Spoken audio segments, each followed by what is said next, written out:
Vidéo, je vais montrer ces protections auditives de la marque Earsonix, qui est une marque française, et dire ce que j'en pense. J'ai été effectivement agréablement surprise par la restitution du son. J'utilise des écouteurs avec réduction de bruit, j'utilise des boules caisses pour dormir, j'utilise des filtres à son en journée, donc autant dire que c'est un truc que je maîtrise bien, simplement parce que j'ai des problèmes d'hyperacousie. Voilà. Et donc je l'ai essayé hier alors que mon fils joue au piano.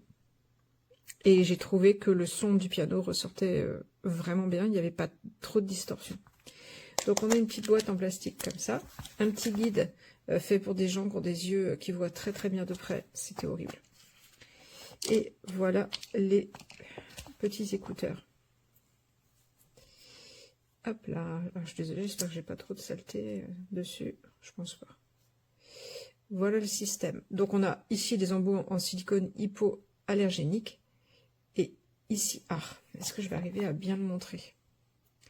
Voilà. Et ici, un petit système par lequel va passer le son et qui va filtrer les sons qui risquent de blesser l'oreille, tout en permettant un rendu suffisant pour ne pas se gâcher le son. Donc, quelle utilisation ici? On va à un concert, ils ont été un petit peu forts sur la sono, où on est un petit peu trop près de la sono. Eh bien, on va avoir une protection qui va être idéale entre 80 et 100 décibels, et ça va descendre de 16 décibels pour protéger. Pour autant, on va pas perdre. Alors, je dis pas que c'est pareil, c'est pas le même son, mais c'est tellement fidèle quand même que on se demande si on les a bien mis, quoi. Ce que je regrette un peu, c'est qu'on n'ait qu'une taille moyenne d'aileron.